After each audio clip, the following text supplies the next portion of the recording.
Bonjour, bonjour à tous, je suis Marion et je suis ravie de vous retrouver ce matin pour parler actualité tech. Tout de suite, c'est le mug.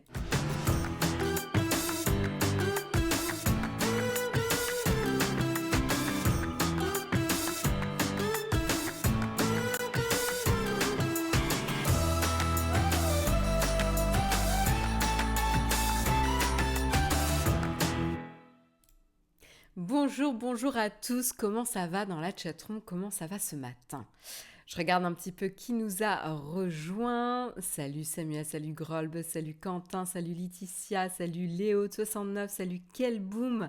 On profite du frais, pas de petite laine, faudrait pas reconvoquer le show. Non, non, ça va, j'ai juste une petite chemise en lin, tu vois, ça va, j'ai pas de laine, faut pas abuser non plus. Hein.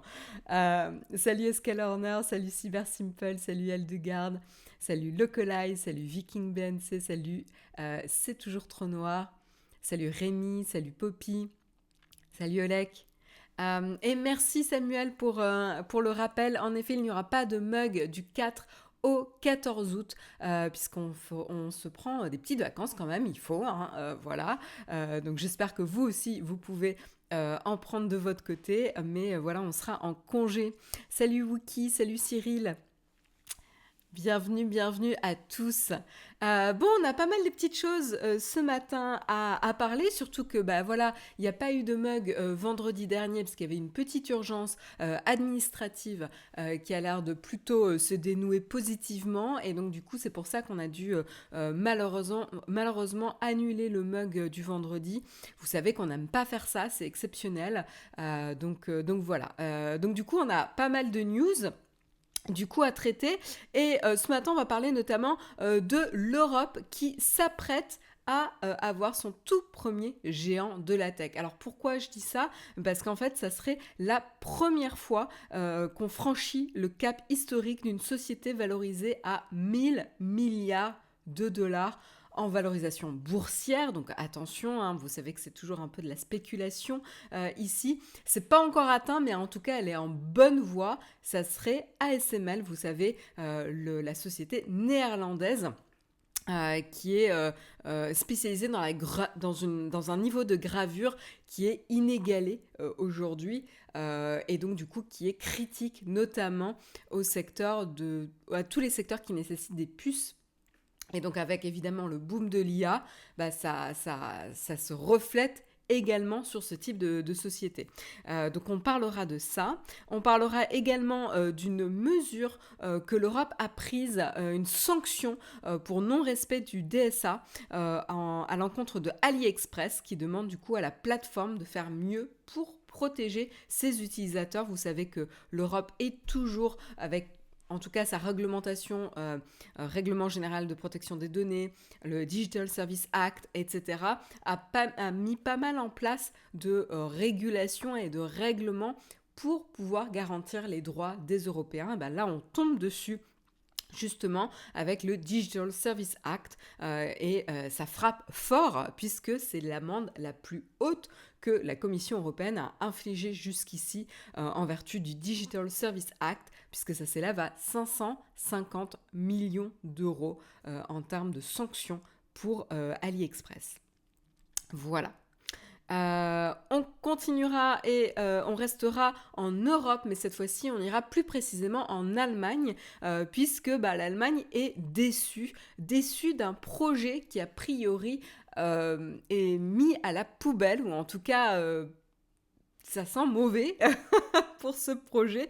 C'était un projet de data center pharaonique qui devait s'ériger en Allemagne sous l'impulsion de OpenAI, et qui a priori OpenAI l'aurait remis dans ses cartons, et ça malheureusement c'est pas une bonne nouvelle pour l'Allemagne. On essaiera d'éclaircir un peu les circonstances de l'annulation de ce projet tout à l'heure ensemble. Et puis ensuite, on reviendra en France, et on aura terminé le tour des news européennes avec cette fois-ci la France qui vient de bloquer un site dont on parle pas mal ces derniers temps, ces derniers mois, pour pas dire ces dernières années, c'est évidemment Polymarket. Alors on sait que Polymarket n'était pas autorisé en France, hein. Il n'était pas possible pour un utilisateur localisé en France de pouvoir faire des paris en ligne sur l'actualité. Et ben, en fait, ce qui s'est passé, la France s'est aperçue qu'en fait, pas mal d'utilisateurs contournaient cette interdiction avec le traditionnel et maintenant très connu VPN. Et donc, du coup, ils ont cette fois-ci augmenté le ton.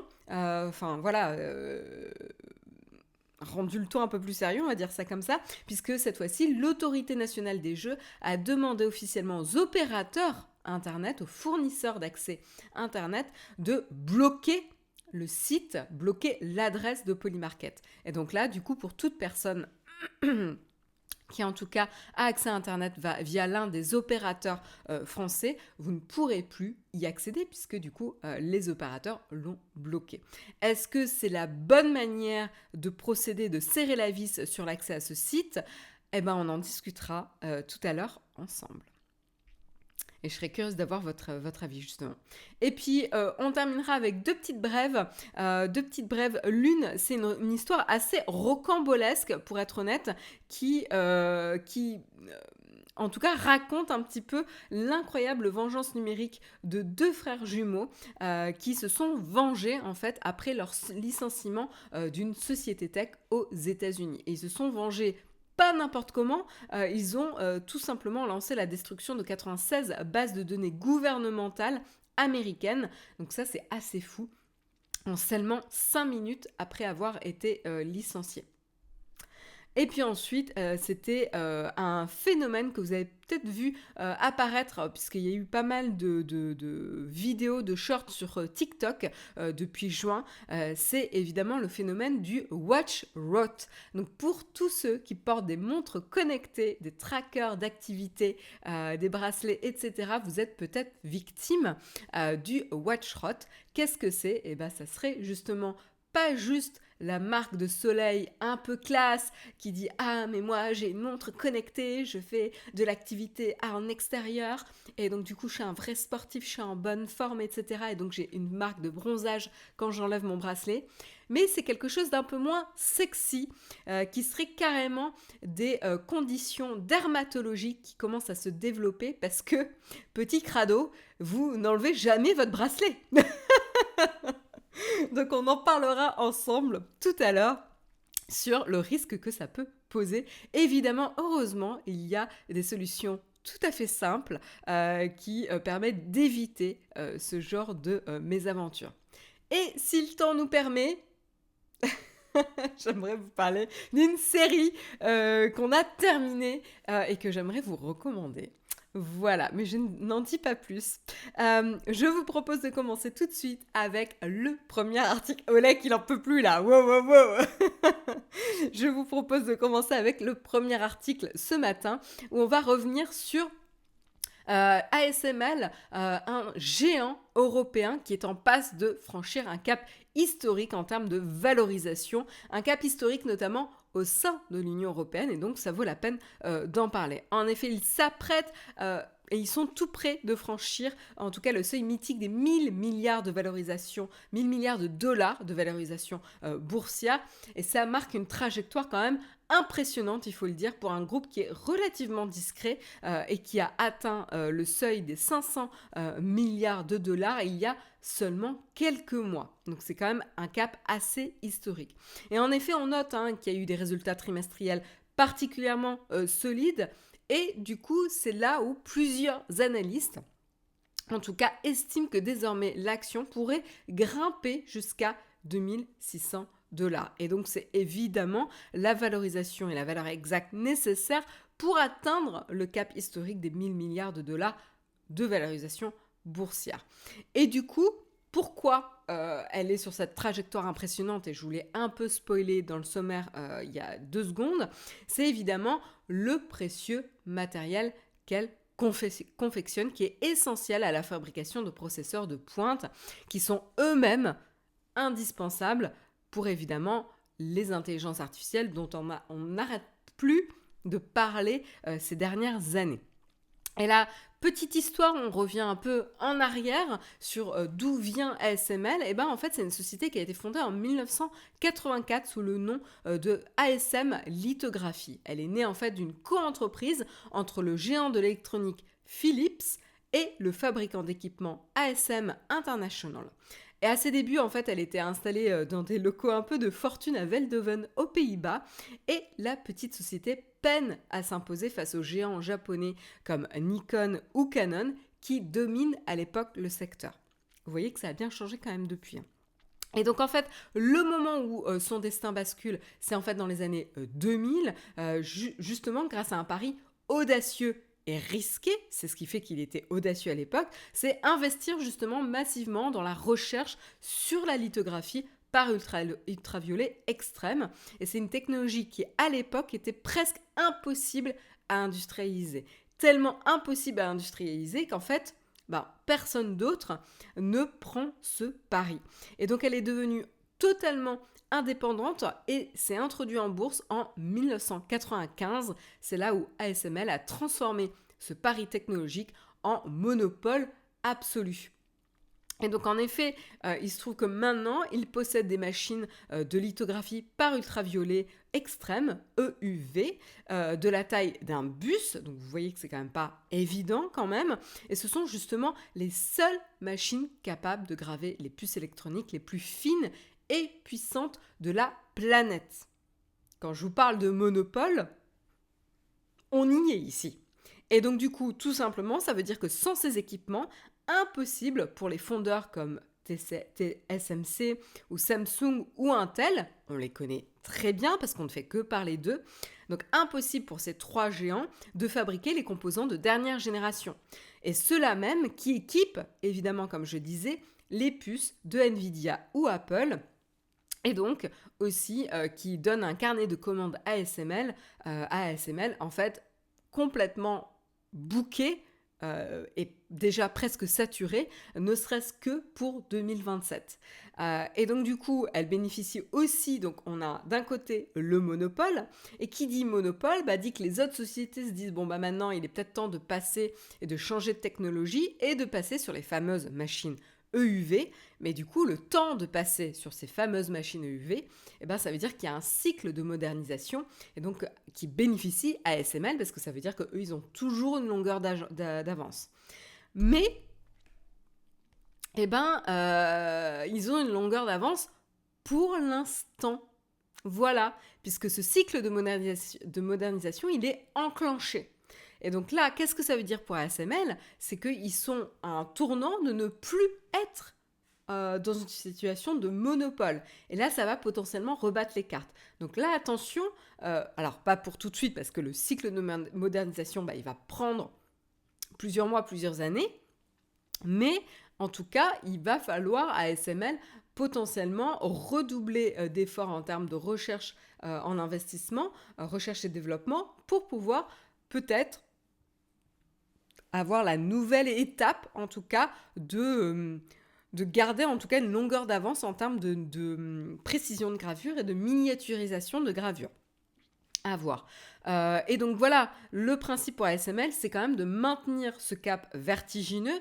Et pour ça, ils dépendent quand même largement d'investissements colossaux qui sont évidemment dictés par les géants de la tech comme Google, Amazon et leurs fameux centres de données. Et donc du coup, ce qui veut dire que le moindre essoufflement ou coup de frein en ce qui concerne les dépenses liées à l'IA, vous voyez un petit peu le danger ici, ça pourrait immédiatement peser sur le résultat d'ASML. Et donc à cela, on peut s'ajouter également les tensions géopolitiques qui sont grandissantes. Et donc ce qu'on peut voir comme autre risque, c'est potentiellement sous la pression de Washington, qui cherche justement à restreindre les capacités technologiques de la Chine, ASML va faire face à des contrôles renforcés sur ses exportations. Alors vous allez me dire, les États-Unis c'est américain, ASML c'est européen. À voir qu'est-ce qui pourrait se faire. Vous voyez dernièrement que les États-Unis, ils utilisent pas mal de leviers de taxes, de douanes, etc. quand il y a quelque chose qui leur plaise pas chez un partenaire. Regardez par exemple, là, les États-Unis qui accuse le Canada d'être à l'origine de feux de forêts colossaux au Canada qui impactent et qui auraient pu mettre en danger la finale de la Coupe du Monde de foot, etc., etc. Et qui, du coup, comme ils ne sont pas contents des feux de forêt qui impactent la qualité de l'air en Amérique du Nord, et donc aux États-Unis, ils se targuent de menaces. Et là, j'ai vu qu'ils avaient de nouveau passé des taxes de douane à hauteur de 50% sur certains produits. Voilà, donc on n'est pas à l'abri des États-Unis qui, parce qu'ils ne sont pas contents de la mise à disposition d'ASML de certains contrats avec des Chinois, par exemple, de serrer la vis et de sanctionner avec, encore une fois, des taux de taxes qui ne font pas plaisir. Donc voilà.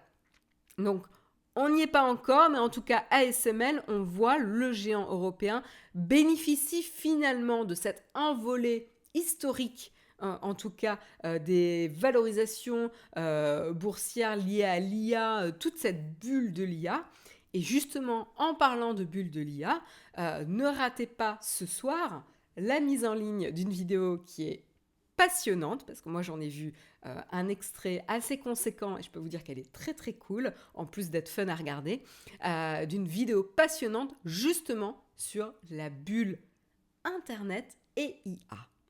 Donc à voir, rendez-vous ce soir sur la chaîne Naotech avec la nouvelle vidéo qui débarque. J'ai pas fait cet article en premier pour faire exprès de faire la pub, mais bon, il se trouve que c'était un article intéressant par lequel je voulais commencer, et en plus, on a une vidéo qui sort. Donc voilà, comme ça, vous êtes avertis. On continue avec une autre actualité qui nous concerne, puisque ça touche le sol européen, et cette fois-ci, c'est évidemment ce que je vous disais tout à l'heure, l'Europe qui sanctionne, notamment pour le non-respect du Digital Services Act, et cette fois-ci qui va sanctionner AliExpress à hauteur de 550 millions d'euros. Donc sacrée amende pour AliExpress, sanctionnée donc par la Commission européenne après une enquête et qui note, en tout cas ce sont les conclusions de l'enquête, un manquement à ses obligations en vertu du Digital Services Act et plus précisément que AliExpress n'a pas suffisamment évalué et atténué les risques liés à la vente de produits illégaux, dangereux ou contrefaits sur la plateforme de commerce électronique. Et en gros, le sous-titre, c'est ce qui est illégal dans la vraie vie, donc tout ce qui est produit de contrefaçon, etc., est illégal sur Internet. Et donc du coup, c'est là où les obligations que AliExpress devait avoir, ou a en tout cas, ils ne les ont pas respectées.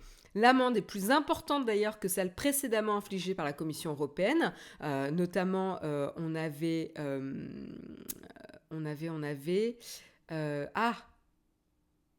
c'était Temu qui avait eu une sanction et une autre plateforme aussi, je crois que c'était TikTok. Je crois que c'est Temu et TikTok qui avaient écopé d'une sanction en vertu du DSA, parce qu'évidemment, il y a bien plein d'autres sanctions qui avaient été déclenchées, mais là, ce qui m'intéressait, c'était vraiment le DSA.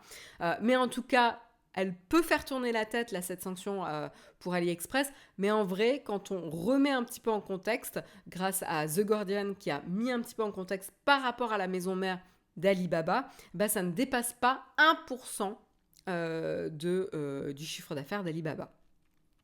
En tout cas, ce qui est très intéressant ici, c'est qu'encore une fois, ces sanctions, elles ne sont pas juste là pour mettre des sanctions et faire cracher, entre guillemets, les géants de la tech, mais c'est surtout pour aboutir à une meilleure protection des consommateurs français et européens, évidemment.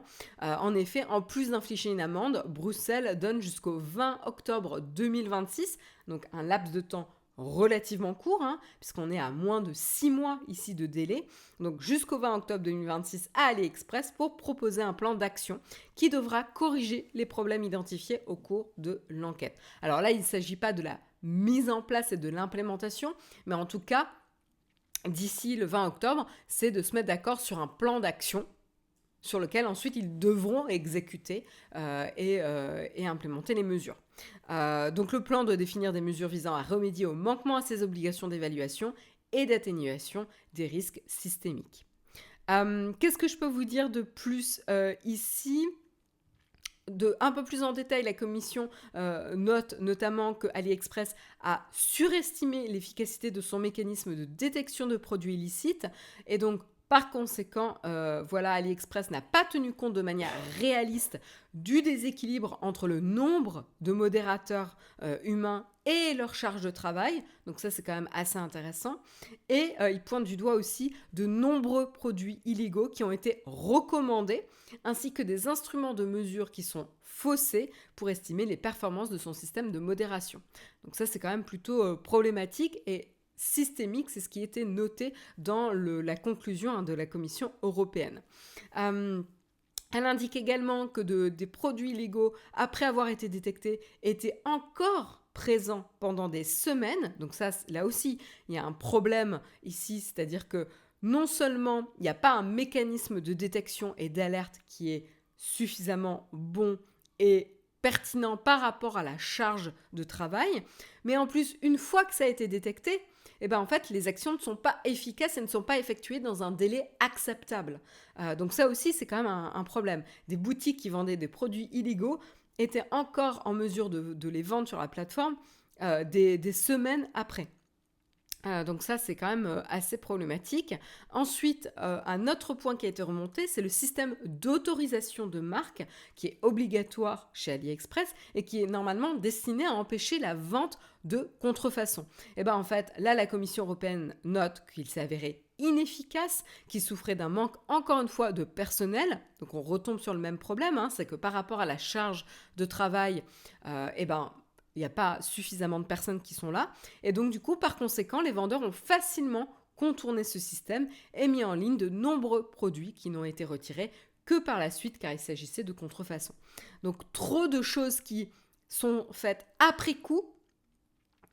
Et même quand l'identification se fait après coup, en fait, les actions qui sont mises en place sont trop lentes et donc, du coup, permettent de garder ces produits en ligne et à disposition et du coup, disponibles à l'achat sur la plateforme trop longtemps.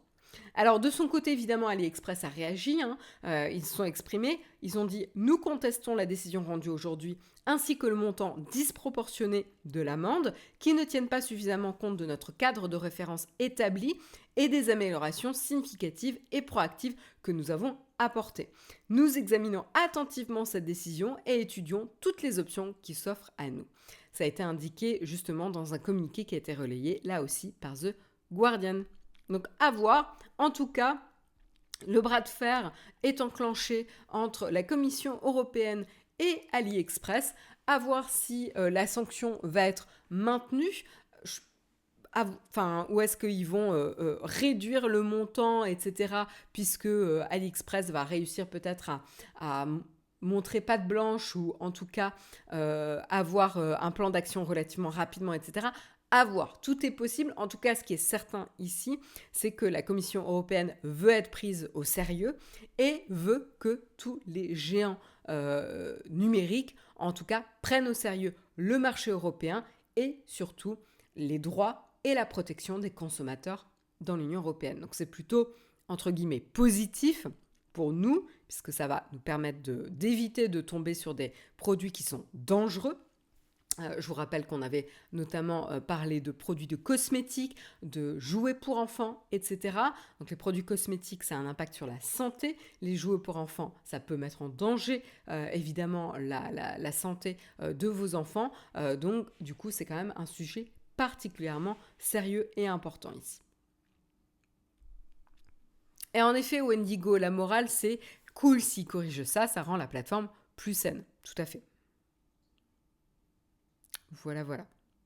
Et Dunware, en effet, c'est pas on va juste payer plus, c'est une amende, c'est pas une taxe à l'achat. Alors après, en effet, ça veut dire quand même que AliExpress va devoir embaucher plus ou renforcer leur système d'identification, s'il y a des systèmes automatiques, etc.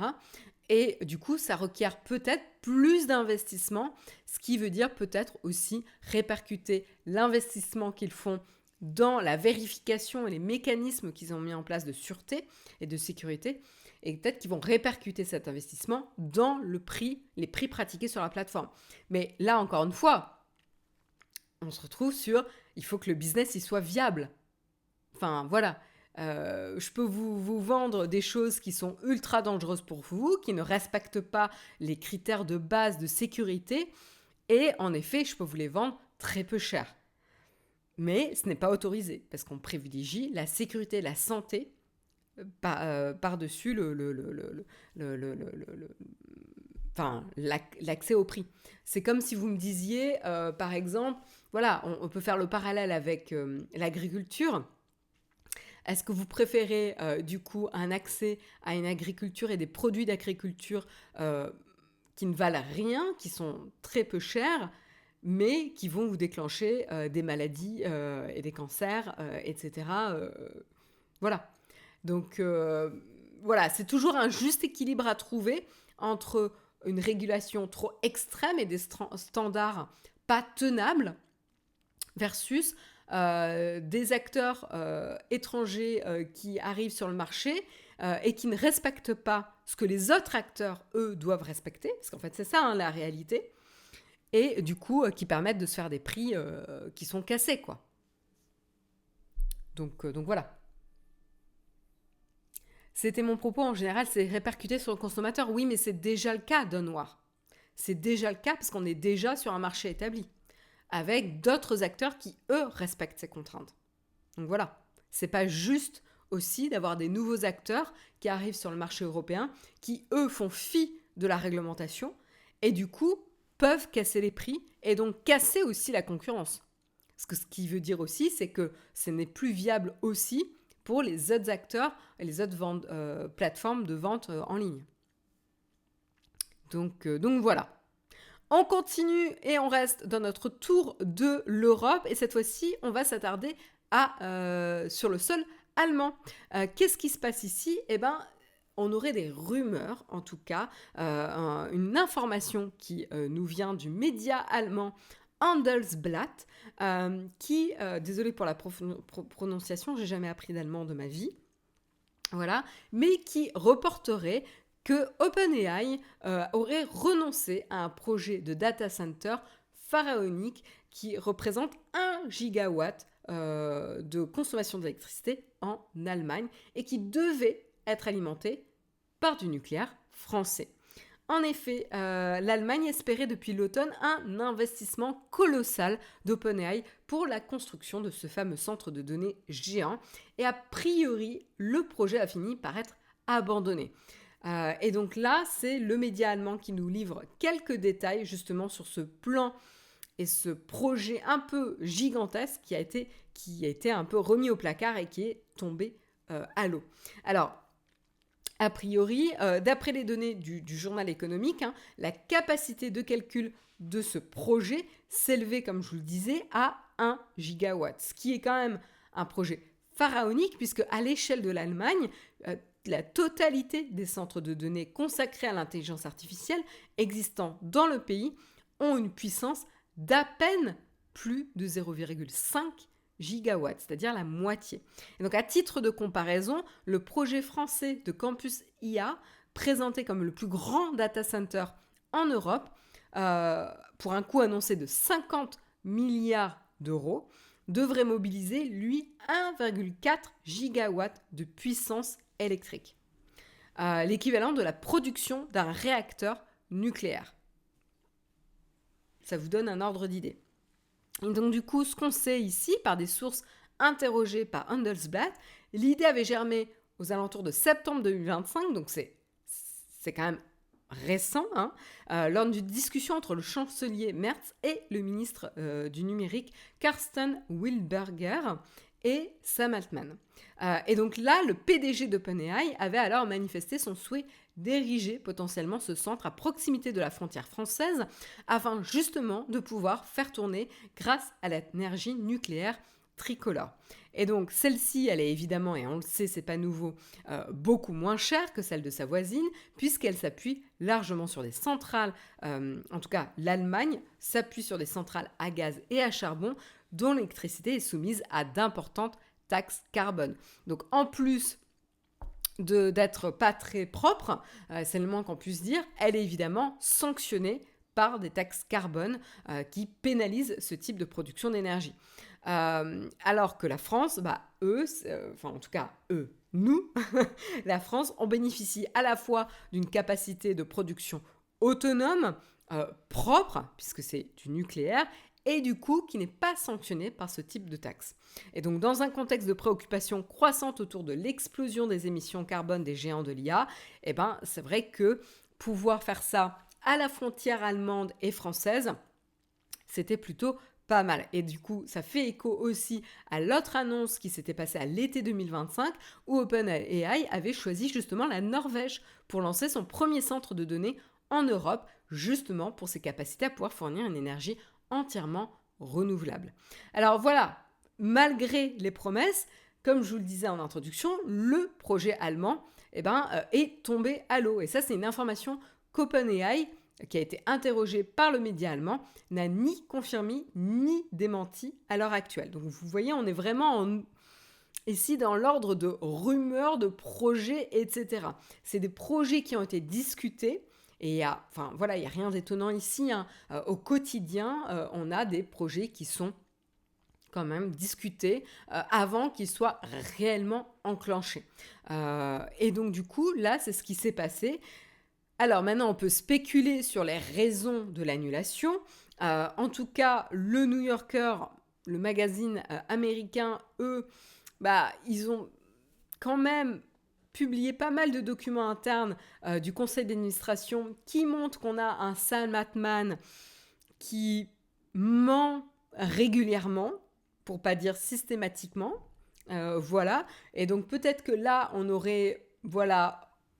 Sam Altman qui aurait fait des promesses, discuté d'un projet, mais qui ne se serait pas engagé, ou en tout cas qui se serait arrangé avec la réalité. Voilà, donc prenez un petit peu l'interprétation que vous voulez. Autre alternative, OpenAI, qui prépare son entrée en bourse, n'aurait pas les moyens de ses ambitions. Rappelez-vous le projet Stargate annonçait en grande pompe une fameuse campagne d'investissement de centaines de milliards de dollars pour faire sortir de terre des infrastructures nécessaires à l'explosion de l'usage de ces logiciels, un pari financier aussi démesuré que risqué, alors que la firme est loin d'être rentable. Rien qu'en 2025, je vous rappelle qu'OpenAI a perdu 38 milliards de dollars et l'essentiel de ses ressources pourrait être brûlé en 3 ans si ses objectifs de revenus ne sont pas atteints. Ça, c'est ce que notait le Wall Street Journal en avril 2026. Et donc là, encore une fois, ça fait écho à ce que je vous disais tout à l'heure en introduction, justement avec ASML, c'est cette bulle de l'IA, cette survalorisation, cette course effrénée à la surenchère en termes de valorisation. On a des promesses, des projets, mais concrètement, qu'est-ce qui émerge de ces promesses et de ces discussions? Là, il faut vraiment s'ancrer dans la réalité. Et là, la preuve est que ce projet serait tombé à l'eau.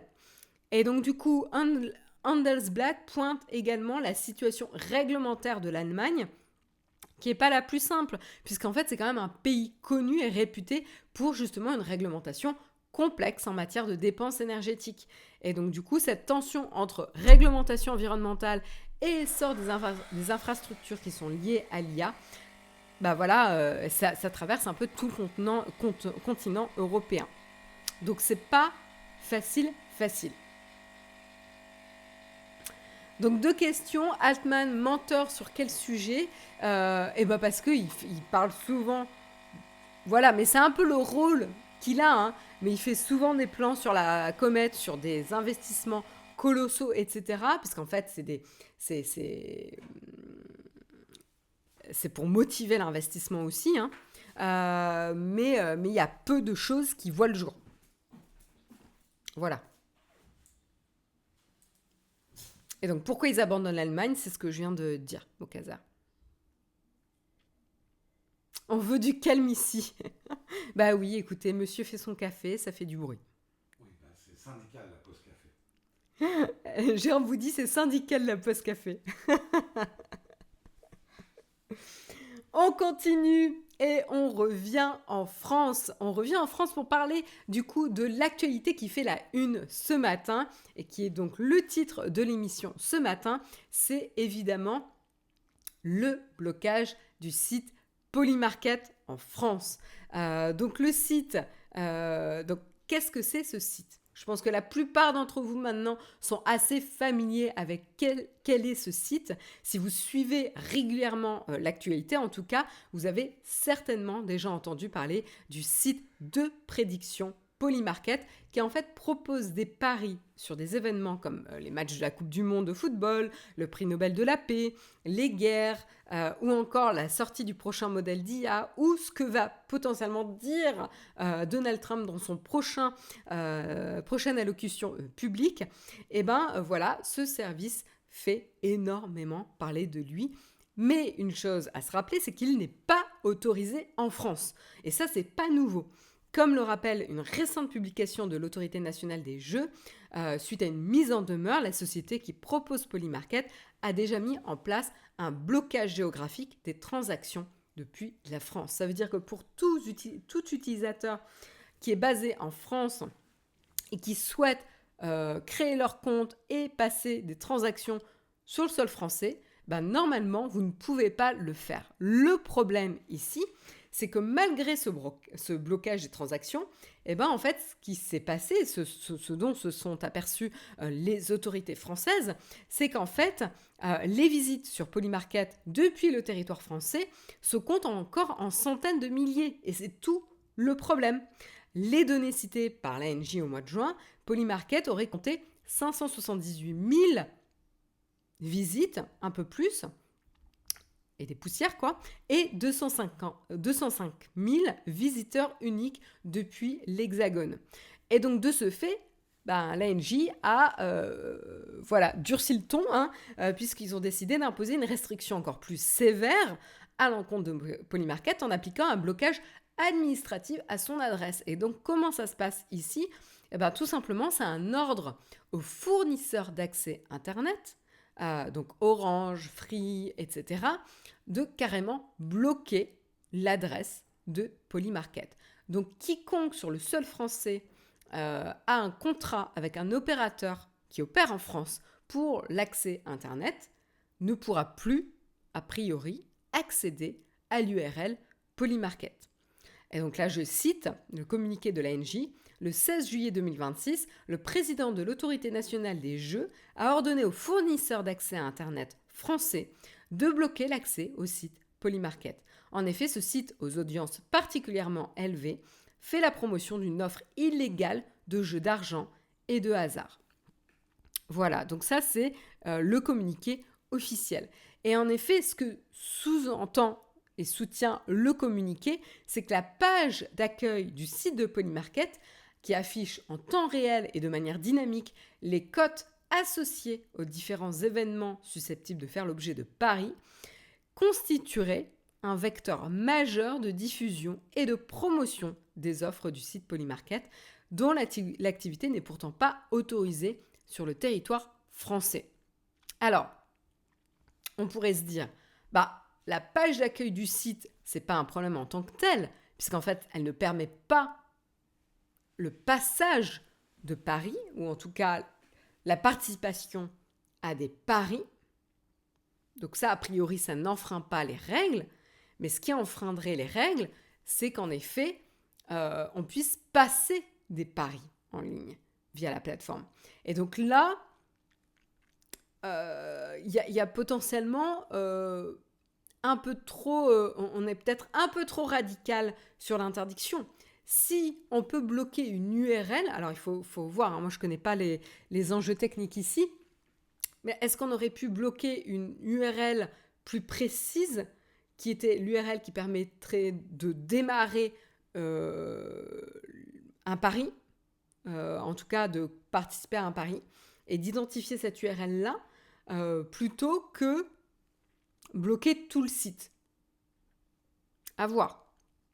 On est d'accord, Grolb, sur le fait que les paris qui sont listés sur ce site, il y en a pas mal qui sont ultra glauques, non éthiques, et pas normaux, et qu'il y a beaucoup aussi de problématiques de manipulation des résultats, puisqu'on on va en parler. Il n'y a pas de vérification d'identité très performante mise en place sur ce site. Et c'est aussi un des problèmes dont on pointe du doigt avec Polymarket. Ce que dit aussi la régulation, hein. Ils ont également évoqué des paris qui apparaissaient faussés, et notamment ceux sur la météo qui font l'objet d'une enquête par la section de lutte contre la cybercriminalité du parquet de Paris. Également, le gendarme des jeux révèle aussi dans son enquête que Polymarket n'a pas de dispositif d'identification des utilisateurs assez performant ici. Et donc tout ça, en tout cas, je pense que ça a mené, en tout cas, les autorités à sanctionner durement le site Polymarket. Et moi, je trouve ça assez pertinent. Je veux dire, il y a peu d'efforts qui ont été montrés par le site Polymarket pour vérifier l'identité des personnes. Voilà. Donc, après, on peut discuter, parce que j'ai vu l'article notamment de Numérama qui dit c'est quand même assez problématique et assez peut-être un peu trop radical, sachant qu'aujourd'hui, c'est une source d'information utilisée par les médias du monde entier. Plus affligeant encore, il y a carrément des médias qui ont passé des accords avec ce site de Paris pour pouvoir promouvoir, ou en tout cas utiliser les paris de Polymarket sur leurs analyses d'articles. Ça, moi, je trouve ça hallucinant quand on voit les problèmes et le manque de fiabilité des paris qui sont truqués, manipulés et qu'il n'y a pas de vérification d'identité. Moi, c'est ça mon principal problème. Après que l'activité de paris soit interdite sur le sol français et pas interdite sur le sol américain, ça, je pense qu'on peut, on peut avoir une interdiction plus fine, mais ça sous-entend que Polymarket fasse son travail. Donc voilà. Je regarde. Et vous, qu'est-ce que vous en pensez dans la chatroom ? Ça m'intéresse d'avoir votre avis. Est-ce que vous pensez, du coup, que ce qu'a fait l'ANJ sur la réglementation et demander officiellement aux opérateurs Internet, aux fournisseurs d'accès Internet, d'interdire l'URL totale de Polymarket, c'est trop? Ou est-ce que c'est légitime pour faire pression sur le site et les forcer à mettre en place des sanctions, pas des sanctions, des mesures pour mieux contrôler l'identité des personnes? Ça ne marchera plus par VPN, parce qu'en fait, là, ça vient avant, il faut forcément avoir un opérateur. Grolm nous dit, il n'y a malheureusement pas de solution fiable. Alors, moi, j'aime pas ce genre de phrase, parce que du coup, c'est pas très constructif. C'est-à-dire, en fait, c'est soit on le fait, soit on le fait pas, et du coup, il n'y a pas de bonne solution. Est-ce qu'on peut pas justement essayer de réfléchir sur, même s'il n'y a pas de solution 100% parfaite, comment on peut mitiger les risques pour 99% potentiellement de la population française en tout cas. Alors, Sordounet, toi tu nous dis, pour ma part c'est légitime, cela obligera sûrement Polymarket à séparer sa partie Paris de ses autres activités afin de pouvoir bloquer que la partie problématique. Il y a ça aussi en effet, peut-être mieux scinder la partie Paris versus autre, et donc du coup bloquer une certaine URL quoi. Sur Newt, parce que là l'interdiction se passe au niveau des fournisseurs d'accès Internet. Que tu utilises un VPN ou pas, les VPN, ils interviennent après. Mais ça n'empêche pas que tu utilises quand même un opérateur d'accès Internet français.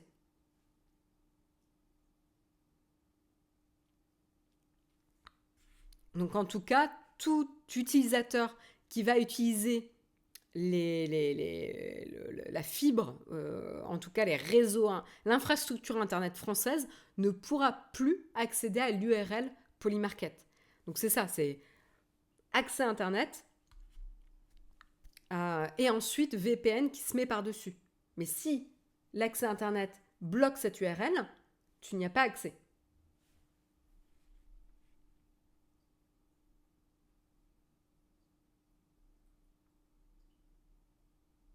C'est pas une question de voir. Alors dites-moi hein, si je dis des bêtises, mais l'opérateur n'a pas besoin de voir votre trafic. L'opérateur et s'en fout. L'opérateur dit juste, moi, quand on me demande d'aller sur Polymarket, je ne retournerai rien, ou en tout cas une erreur. Donc c'est le FAI qui bloque la redirection vers ce site. Le VPN, lui, il ne fait que masquer où est-ce que vous voulez aller.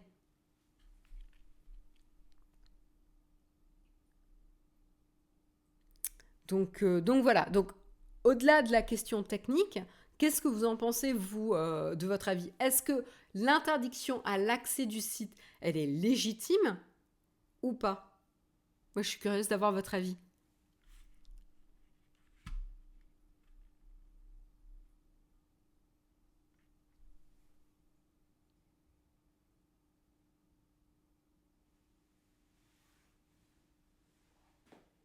Alors, vous me dites que, en fait, avec un VPN, le FAI, ce n'est pas lui qui va demander Polymarket, ok.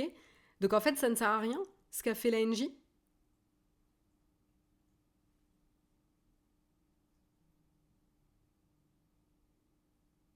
Toi, Grolb, tu nous dis 100% legit, ce site ne devrait pas exister.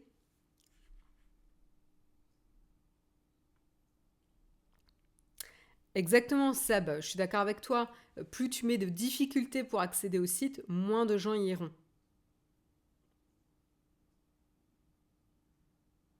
L'interdiction est légitime, mais pour que ça ait plus d'impact, il faudrait que l'Europe s'y mette. Bah, en fait, on n'en est pas loin, hein, parce qu'en fait, aujourd'hui, il y a pas mal de mesures et d'interdictions au niveau national, mais on en a déjà beaucoup, beaucoup. Alors, j'ai perdu mes notes. Alors, attendez. Hop. Les pays qu'on a... Ah mince, je ne l'ai plus dans cet article-là. Mais il y a pas mal de pays hein, qui l'ont interdit. Est-ce que je le retrouve ici? Ah mince, excusez-moi parce que j'ai changé d'article au dernier moment. Et du coup, j'ai perdu cette info. Je vais vous la redonner. Voilà, c'est là. Et à savoir que Polymarket est déjà interdit.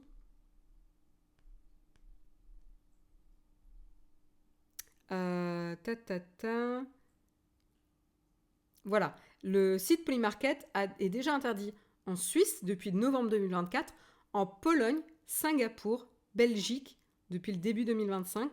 Le Portugal est intervenu en janvier 2026. L'Espagne a émis un blocage temporaire en mai dans l'attente d'une enquête. Le Brésil, l'Argentine, l'Inde, l'Indonésie ont également pris des mesures, tout comme l'Italie, l'Allemagne, la Roumanie, la Hongrie et l'Ukraine. Donc on est pas mal quand même en termes d'interdiction. Donc on se dit qu'à un moment donné, Polymarket, soit ils veulent rester uniquement sur le marché américain, et je crois que même ils sont interdits pareil aux États-Unis, mais il y a toujours cet aspect de contournement. Donc à un moment donné, c'est ça. C'est que pour moi, le fait de les médias d'information utilisent Polymarket, c'est pas une bonne raison pour, entre guillemets, continuer à autoriser ce site. S'ils veulent contourner et qu'il y a des moyens de contourner, les sites d'information vont le trouver. Après, est-ce que les sites d'information acceptent de légitimiser et de cautionner l'activité de Polymarket? À chacun de se regarder dans le miroir pour se dire s'ils sont prêts éthiquement à utiliser ce site de Paris qui sont complètement manipulés. Moi, honnêtement, je trouve ça... je ne suis pas d'accord avec ça. Je ne peux pas cautionner ça. Et j'étais extrêmement choquée de voir des médias de renom, notamment aux États-Unis, passer des partenariats avec des sites comme Polymarket pour pouvoir utiliser ce type de données de Paris. Donc voilà. Et je pense qu'en fait, il y a un minimum de garde-fous à mettre en place sur, par exemple, avoir des mesures un peu plus strictes sur quel type de paris peuvent être créés sur la plateforme. Ils ont commencé à le faire, hein. Normalement, les terms and conditions, les conditions d'utilisation du site interdisent, hein, de parier sur la vie ou la mort des gens, etc., etc. C'est quand même ce genre de pari, hein. Mais j'ai l'impression que c'est pas bien protégé et il n'y a pas assez de mesures qui permettent de contrôler et d'éviter ce genre d'écueil. Et après, il y a tout ce qui est, vous savez, pas conflit d'intérêts, j'ai plus le terme légal, insider trading, on l'avait vu avec le partenaire de MrBeast qui avait... Délit d'initié, merci. Qui avait participé à des paris sur des contenus de MrBeast, sauf qu'en fait, lui, il avait des informations internes qui le mettaient dans une position trop favorable pour pouvoir parier sur ce type de sujet. Et donc, c'est toute la problématique de vérification d'identité ici qui n'est pas assez fiable.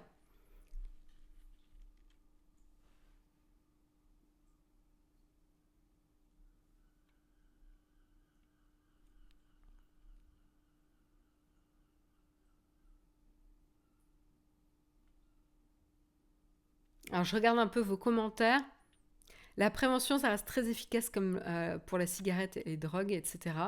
Mais en tout cas, on ne peut pas ne pas tenter quelque chose.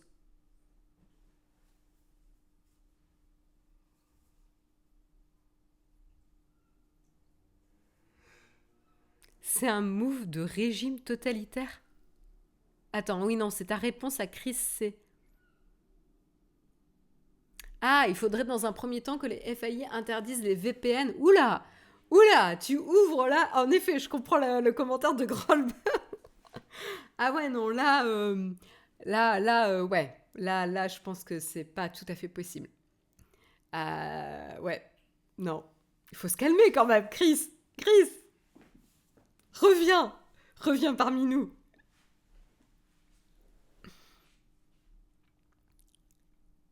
Il n'y a pas des gens qui parient sur la guerre en Iran qui sont dans l'entourage de Trump. Bah, Jofa, c'est ce qui... En tout cas, il y a beaucoup, beaucoup de soupçons là-dessus.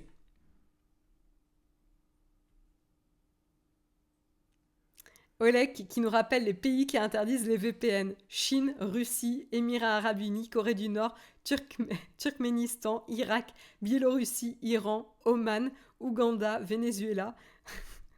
Ça vend du rêve. Merci pour le rappel plus que nécessaire. Ah, Chris nous dit oui, je sais bien, je donne la solution technique, moi, pas après le reste. Alors, on avait dit, il faut toujours avoir des mesures adaptées par rapport à l'ambition, etc. Donc, il y a ça aussi, quoi. Chris, non, après le totalitarisme, c'est pour bientôt en France en 2027. Non, on a tous une responsabilité, on a tous un pouvoir, utilisons-le pour éviter ça. Bref, ok, donc ça partage. En gros, vous me dites, si j'ai bien compris l'opinion générale de la chatroom, c'est que en principe, vous êtes plutôt aligné avec le fait d'interdire le site, l'accès au site. Ça vous choque pas vraiment d'interdire l'accès au site, mais vous êtes plutôt en mode c'est pas très efficace, même si on demande l'interdiction au FAI d'avoir l'URL, etc. quoi. Donc voilà. Mais vous êtes plutôt OK avec cette interdiction de site spécifique. Ok, bon ben c'est noté. Je vous propose de passer à la suite parce que je vois que y en a pas mal qui sont en train de faire des paris sur le fait que je ne vais pas tenir le, le temps pour parler de cette fameuse série. Mais on arrive sur les deux dernières brèves et il reste 2 minutes. On continue et cette fois-ci on va parler d'une vengeance numérique de 2 frères jumeaux qui ont fait des dégâts après avoir appris qu'ils étaient licenciés. 5 minutes. C'est le temps tout simplement qu'il aura fallu à l'un des deux frères, à peine licencié, pour se lancer carrément dans la destruction de 96 bases de données gouvernementales américaines. 5 minutes après le licenciement. Alors la petite histoire, c'est qu'aux États-Unis, pour ceux qui ne le savent pas, les salariés licenciés voient souvent leur accès numérique désactivé avant même d'apprendre la perte de leur emploi. C'est assez brutal, mais en fait, ça vient d'un constat simple. Un employé qui est congédié, qui conserve l'accès au système de l'entreprise, représente tout simplement une faille de sécurité. Et là, justement, l'affaire des frères acteurs, justement, illustre très bien ce risque-là. La petite histoire, c'est qu'ils étaient accusés d'avoir effacé justement 96 bases de données hébergeant des informations du gouvernement américain dans les minutes qui ont suivi leur renvoi. Et c'est une illustration quand même très saisissante. Alors, Mounib et Soeb Akhter, qui sont aujourd'hui âgés de 34 ans, ils n'en étaient pas à leur premier démêlé avec la justice. En 2015, donc il y a un peu plus de 10 ans, les deux frères avaient plaidé coupables déjà en Virginie dans une affaire de fraude électronique et d'infraction informatique. Ça donnait le ton, quoi. Mounib avait écopé de 3 ans de prison et Soeb de 2. À leur sortie, en fait, ils ont quand même réussi à revenir dans le secteur technologique puisqu'en 2023, Mounib décrochait un poste dans une entreprise de Washington qui vendait des logiciels et services à 45 clients fédéraux. Déjà là, tu te dis, tu as été condamné pour de la fraude électronique et des infractions informatiques et tu peux être recruté dans une société qui a comme client des clients fédéraux. Vous voyez comment ça peut être une mauvaise idée. Et du coup, son frère, Soeb, rejoignait la même société 1 an plus tard. Et selon les autorités, les deux hommes, malheureusement, n'ont pas pu rester dans le droit chemin. En effet, Mounib aurait notamment demandé à son frère le mot de passe en clair d'une personne ayant déposé une plainte sur un portail public géré par leur employeur. Le mot de passe qui a ensuite été utilisé pour accéder sans autorisation à la messagerie de cette personne. Et évidemment, ça ne s'arrête pas là, puisqu'il aurait rassemblé quelques 5400 identifiants issus des données de sa propre entreprise, puis conçu des programmes automatisés pour les tester sur des sites courants, et il serait ainsi parvenu à se connecter des centaines de fois à divers comptes, allant jusqu'à réserver des voyages à son profit lorsque des victimes disposaient de miles aériens. Le principe, c'est il y a des personnes qui voyagent beaucoup et qui ne font pas très attention à leurs miles et donc autant en profiter. Là, on n'est pas dans le détournement d'argent, mais on est quand même sur accéder à des sites via des identifiants personnels et utiliser les avantages que les personnes ont accumulés à ses propres fins, quoi. Et donc, du coup, l'employeur a découvert le passé judiciaire des frères en février 2025 et le 18 février, les deux hommes qui vivaient ensemble en Virginie étaient convoqués à une réunion en visioconférence et licenciés sur le champ en fin de journée.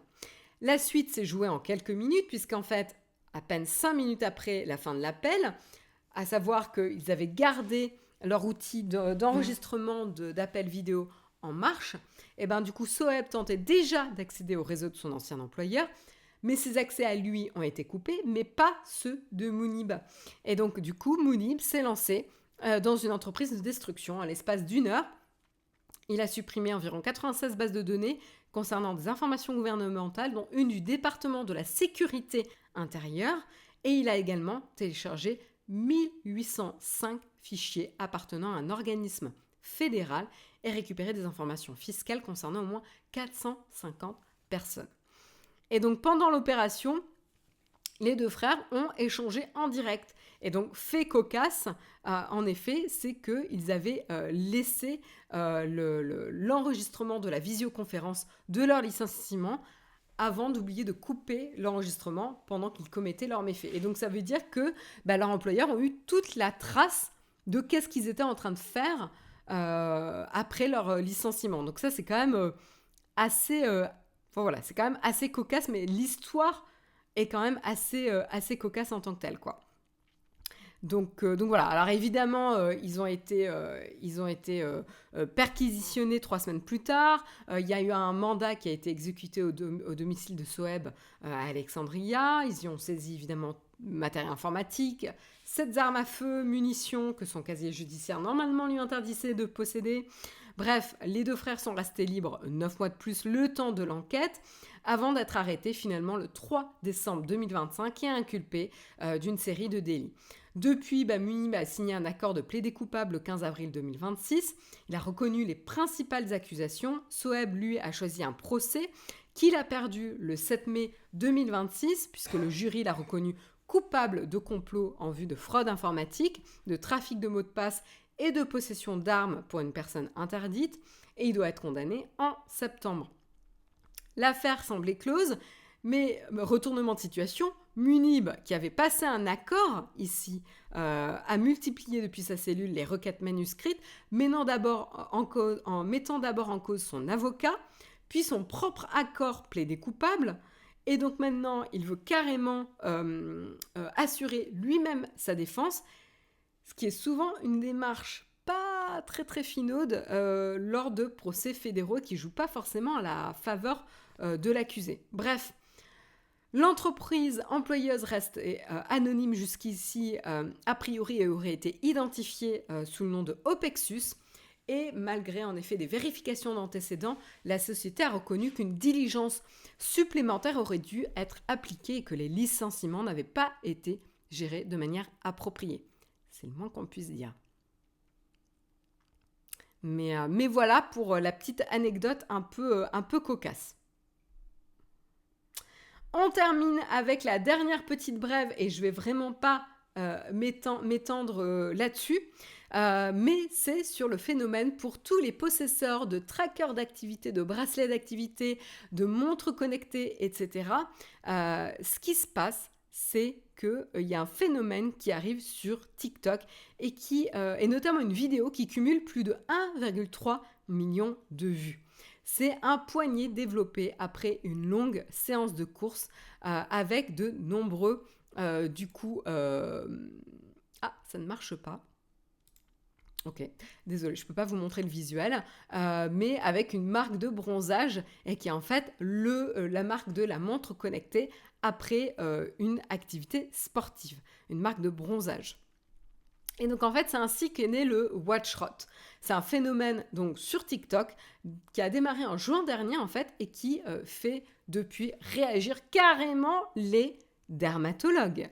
En effet, le watch rot, ça veut dire pourriture de montre, donc ça donne envie. Et en fait, c'est un terme qui désigne évidemment une irritation cutanée qui se développe sous les montres connectées portées en continu sans être jamais retirées. Et c'est là tout le fond du problème. Parce qu'alors, en effet, une marque de bronzage, c'est une chose, mais en fait, avec ces appareils, ces petites montres connectées, ces capteurs qui ont une batterie toujours plus importante, puisqu'en fait, ça devient un des critères d'achat. Et moi, c'était un des critères pour choisir le Google Fitbit Air. Et donc, qui puisse tenir très très longtemps sans avoir besoin d'être rechargé. C'est différent des montres normales, pas forcément, parce qu'en fait, on a des montres normales aussi qui ont des piles qui durent très très longtemps. Donc non, tu pourrais trouver la même chose en effet Neolex. Mais donc voilà, on a ce genre de bracelet. Et en fait, c'est un combo entre faire des activités sportives qui vont faire de la transpiration et garder le tracker. Ensuite, prendre sa douche, garder le tracker, dormir et garder le tracker, etc. Et en fait, le phénomène qui se passe, c'est que vous n'enlevez jamais plus ces bracelets. Alors qu'en fait, une montre classique, en effet, Neolex, tu me posais la question, vous allez l'enlever la nuit, vous allez l'enlever quand vous allez prendre une douche. Bref, vous laissez reposer votre peau beaucoup plus que tout ce qui est ces trackers-là. Puisqu'en fait, maintenant, on est encouragé aussi à les garder la nuit, puisqu'en fait, on va vouloir traquer la qualité de son sommeil. Il y en a qui passent sous l'eau, et donc du coup, vous n'allez plus vouloir les enlever sous la douche. Et donc du coup, c'est là où on peut avoir des phénomènes d'irritation cutanée qui se développent avec des microbes, etc. Et donc, c'est la dermatite de contact, le phénomène le plus classique, qui est en fait tout simplement une réaction inflammatoire de la peau qui est causée par un contact prolongé avec des matériaux irritants ou allergènes qui sont présents dans certains bracelets, nickel, chrome, colorants ou plastifiants selon les modèles. Et l'humidité, que ce soit la transpiration ou l'eau de votre douche, va aggraver nettement le phénomène.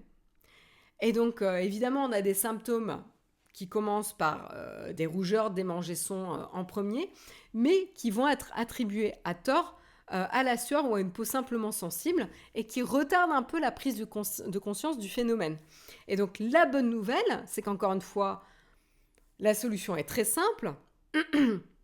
Enlevez vos bracelets de temps en temps. Quelques heures par jour, c'est bien. Vous ne faites pas d'activité, vous êtes à votre bureau, vous avez un travail sédentaire, enlevez votre bracelet, posez-le sur le bureau et c'est bon. Voilà, si vous voulez les garder absolument la nuit. Pour ceux qui ont un sommeil de qualité et qui s'en foutent de traquer leur sommeil, moi par exemple, je fais partie de ça, enlevez-le la nuit. Voilà, vous n'aurez pas de données de sommeil, c'est pas très grave. Surtout pour ceux qui n'ont pas de problème de sommeil. Donc voilà, trouvez un moment dans votre journée où vous enlevez quelques heures votre bracelet. Et Viking me dit, étant horloger, c'est un problème même avec les montres classiques, car peu de personnes nettoient la sudation qui s'accumule et qui parfois forment des blocs immondes. Ah, ça me dégoûte rien que de te lire. Avec les camarades de classe, on se faisait un concours de qui verrait la montre la plus sale possible. Ah, quelle horreur! Voilà, moi, en fait, je la nettoie après chaque activité intense. Voilà, que ce soit le capteur ou le bracelet.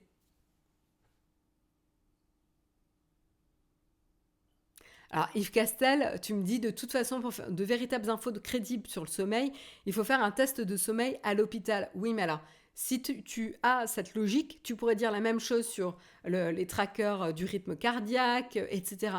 Donc, je pense que c'est pas quelque chose qui résonne. J'ai pas acheté un capteur d'activité pour avoir un tracking de mes vitales du niveau hôpital. C'est pas ça que je veux traquer. Pour moi, c'est juste avoir une tendance globale par rapport à mon activité sportive. Voilà. Donc, je pense pas que ça va aider de se dire ça. C'est toujours trop noir, dis-moi, je me lave et je la lave et nettoie aussi. C'est très bien que tu te laves, écoute, voilà, tu me rassures. Mais en effet, il faut l'enlever. Plus que ça, il faut l'enlever, quoi.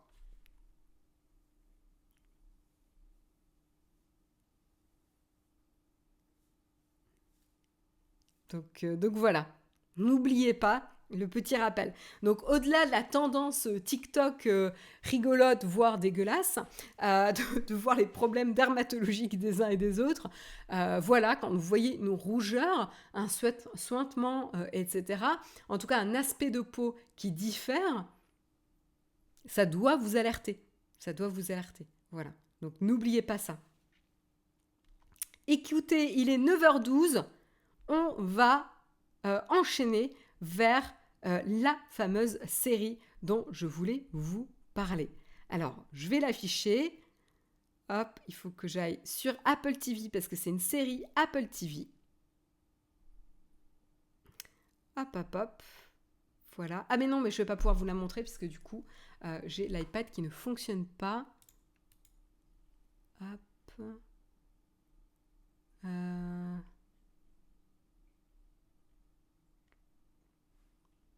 Non. Ouais. Tu veux que je vienne voir ? Non, bah tant pis, ça fonctionne pas. Donc Attends, tu veux que je vienne voir ? non. Non. Hop. Qu'est-ce que je suis en train de faire ? Voilà, ça. Excusez-moi, on se parle en même temps avec Jérôme. Donc, écoutez, ça c'est mon iPad à moi. Je sais pas pourquoi ça fonctionne pas. Écoutez, c'est pas dramatique. Je vais vous le montrer. Je débranche et je vous le montre comme ça. Je voulais vous parler de Star City. Voilà. Hop.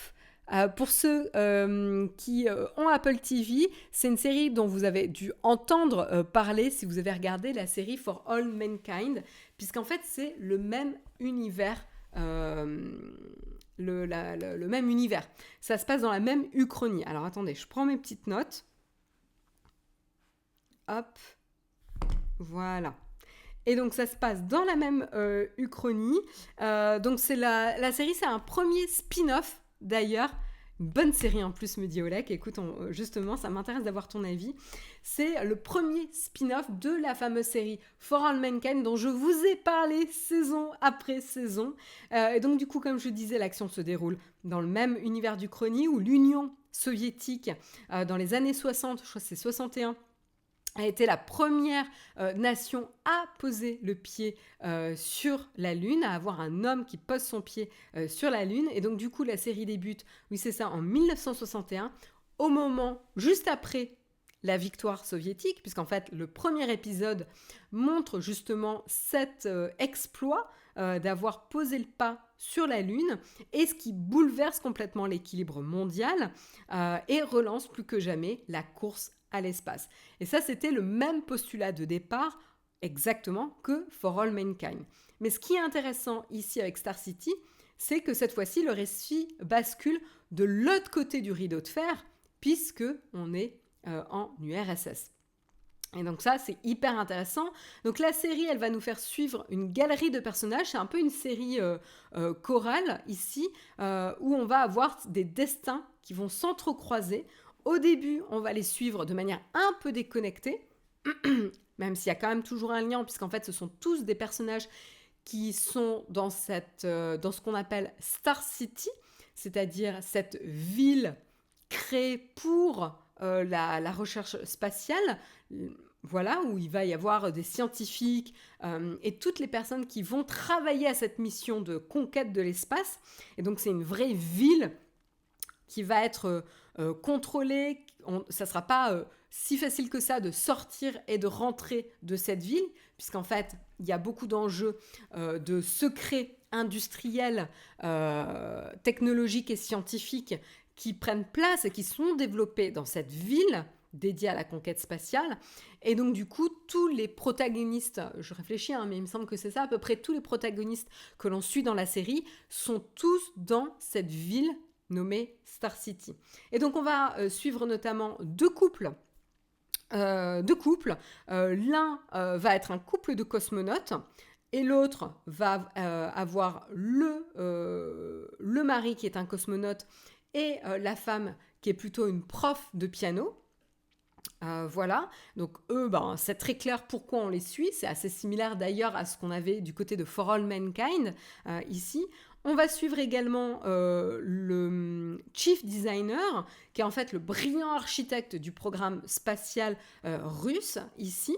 On va suivre également un de ses collègues, qui est un scientifique très très prometteur, qui va devenir un allié dans la conquête spatiale et la prochaine étape qu'ils se mettent en tête d'accomplir pour la conquête spatiale russe. Et autre groupe de personnes que l'on va suivre, c'est la chef du renseignement du KGB à Star City, qui va commander toute une équipe de renseignement et notamment de femmes qui vont être à leur bureau en train d'écouter toutes les personnalités mises sur écoute à Star City. Et donc ça va passer de potentiels cosmonautes à scientifiques, etc. etc. Et donc elle va gérer toute cette main-d'œuvre, entre guillemets, qui a mis sur écoute, du coup ce sont des espionnes, qui a mis sur écoute des personnes plus ou moins importantes à Star City. Donc voilà un peu tous les protagonistes que l'on suit durant cette série.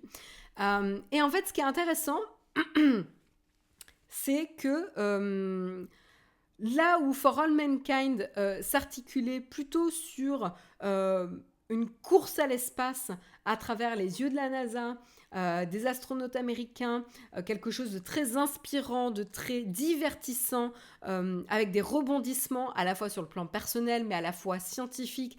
Et c'était un peu la conquête spatiale d'un point de vue excitation scientifique. On a une fresque un peu d'aventure et d'exploration avec For All Mankind.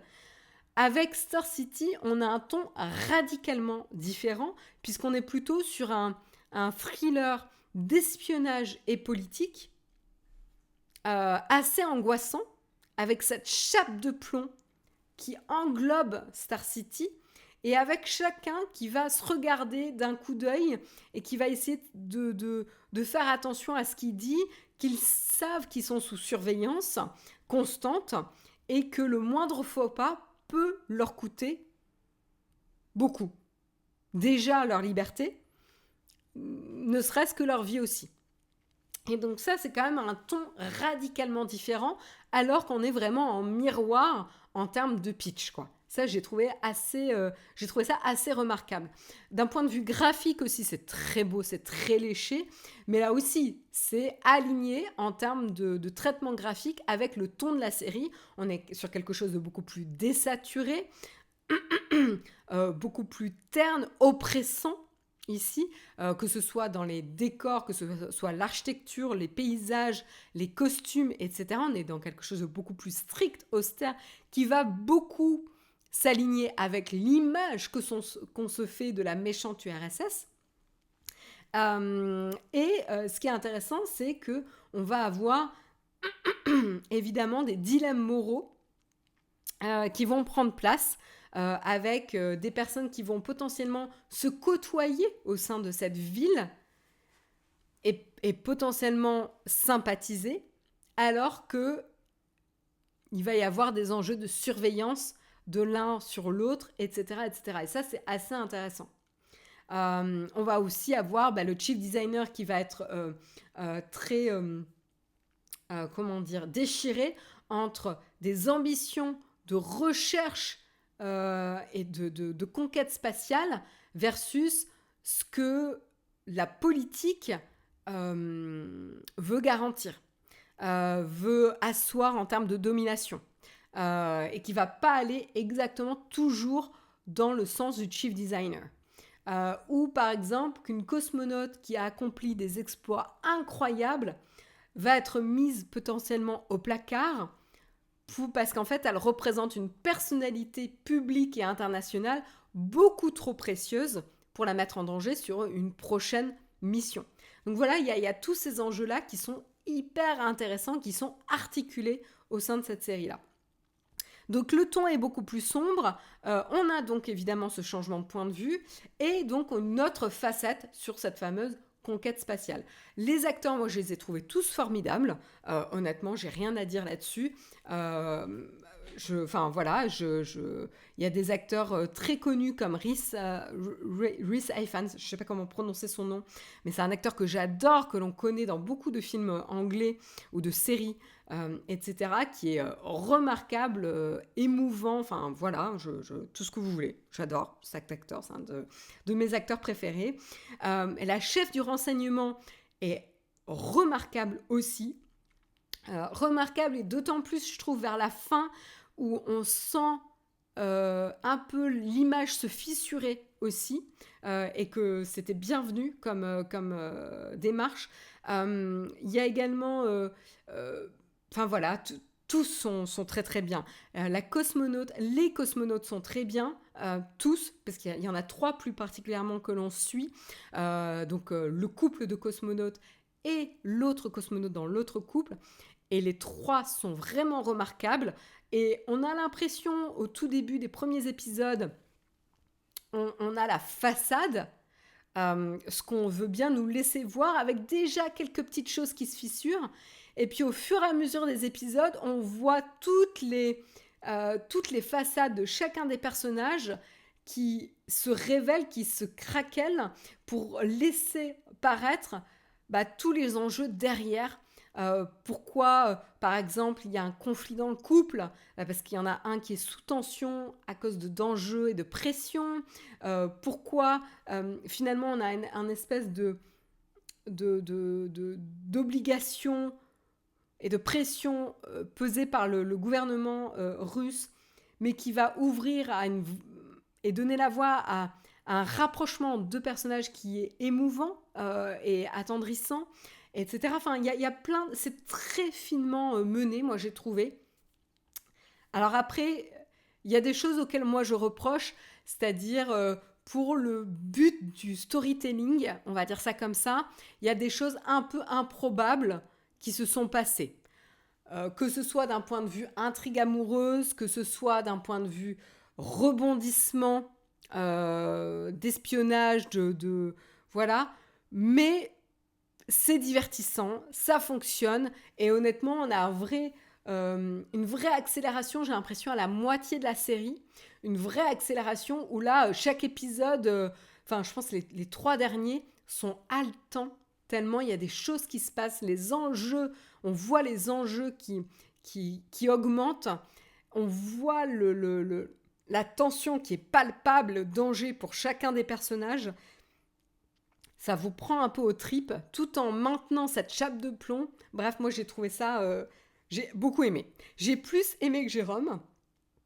Jérôme a préféré For All Mankind. Pour moi, c'est pas pareil.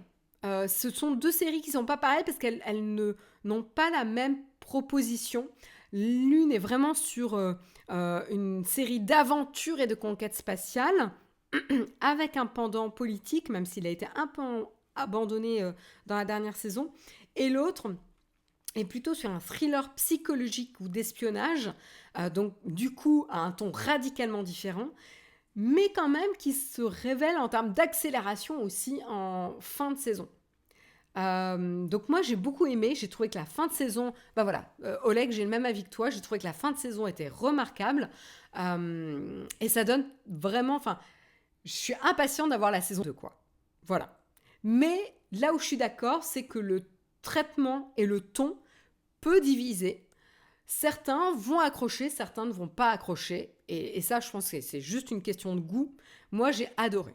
Voilà.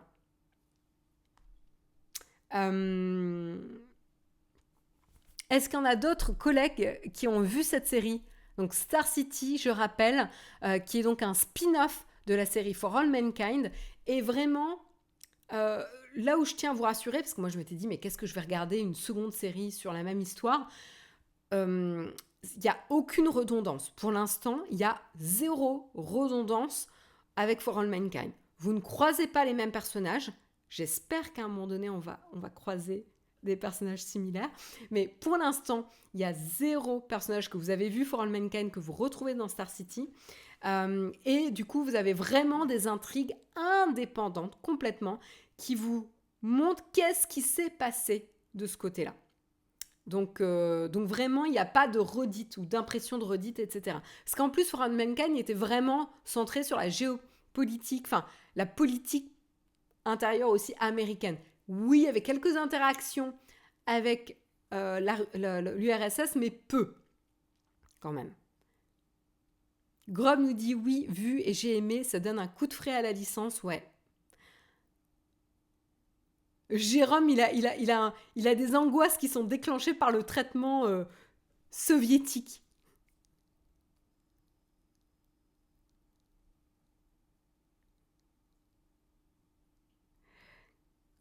Grizzly, tu nous dis, toi tu l'as vu par hasard en rattrapant la saison 5.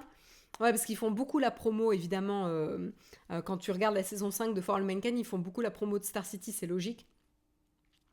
Et pour toi, ça a été une bonne surprise. T'as beaucoup aimé découvrir l'autre face de la conquête spatiale. Ouais. Et t'as dit la conquête spatiale US. Mais c'est la conquête spatiale tout court. Eh oui. Non, mais que Jérôme préfère l'état actuel de For All Mankind, ça m'étonne pas. C'est devenu Star Trek avec limite des croiseurs interstellaires. Dès la prochaine saison, on aura l'étoile noire à tous les coups. J'avoue que pour moi, c'était un peu ça. Et c'est un peu ce que j'ai reproché. Alors, mais j'entends. Mais je trouve que la dernière saison, pour moi, elle rate 2 aspects qui étaient critiques For All Mankind. C'est qu'elle a à la fois pas assez développé l'aspect scientifique et à la fois pas assez développé l'enjeu politique avec ce qui se passe sur Terre et l'évolution de la société sur Terre avec l'évolution de la société sur Mars. Moi, c'est ce que j'ai reproché avec la saison 5. RG065, le début de Star City est perturbant par rapport à For All Mankind. Clairement, le ton est radicalement différent, surtout si tu t'attendais à retrouver For All Mankind. Et je pense que c'est à la fois, en effet, un risque, mais c'est ce qui montre aussi que la proposition de valeur de Star City est radicalement différente et qui lui permet de trouver sa propre identité. Et je pense que c'est le gros succès de la série. Alors Grizzly64, tu me dis la Russie apparaît beaucoup plus à partir de la saison 2 de For All Mankind, donc à voir pour Star City, ça devrait être encore plus intéressant. Moi j'ai hâte parce que en effet il y a des intrigues que j'aimerais beaucoup voir de l'autre côté. Même si ça reste anecdotique, ça devrait pas être les intrigues principales, j'espère qu'il y aura un clin d'œil.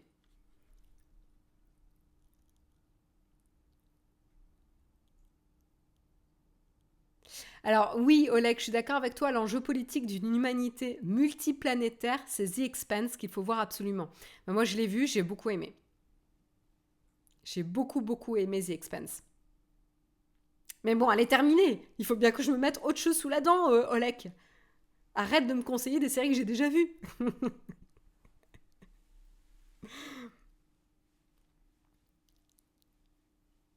Ah, Garugari, normalement, tu binges For All Mankind, mais là, tu n'as toujours pas terminé la saison 5. Ouais, moi, j'ai trouvé poussive, hein, la saison 5. Ah, ça se revoit. Non, mais il y a trop de séries pour que je m'autorise à revoir des séries, là. Là, c'est pas possible. Sur ce, voilà. Donc, je ne peux que vous recommander la première saison de Star City. Premier spin-off de For All Mankind. Les 2 séries sont disponibles sur Apple TV. Vous n'avez pas besoin de regarder For All Mankind pour regarder Star City. Je dis ça pour ceux qui n'ont pas encore regardé For All Mankind. Vous pouvez commencer indépendamment l'une ou l'autre. Donc faites-vous plaisir avec celle qui vous fait le plus envie. Si vous êtes plus thriller psychologique d'espionnage, commencez par Star City. Si vous êtes plus conquête spatiale, aventure, ici, c'est plutôt For All Mankind. Et après, testez l'un en sachant que regarder au moins 2-3 épisodes pour lui donner sa chance, puisqu'en fait, les 2 séries sont tellement radicalement différentes que ça peut déstabiliser un petit peu au début. Et il faut vous donner un peu la chance, quand même, lui donner sa chance de vous prouver qu'elle peut avoir quelque chose de vraiment trop cool. Donc, allez-y. Moi, je ne peux que vous recommander. J'espère que ça vous plaira pour ceux qui n'ont pas encore regardé. Et sur ce, on va regarder vers qui on peut faire peut-être un raid. Hop, avant de se quitter. Ah, alors attendez. Voilà, hop. Et alors, qui est en live ce matin ?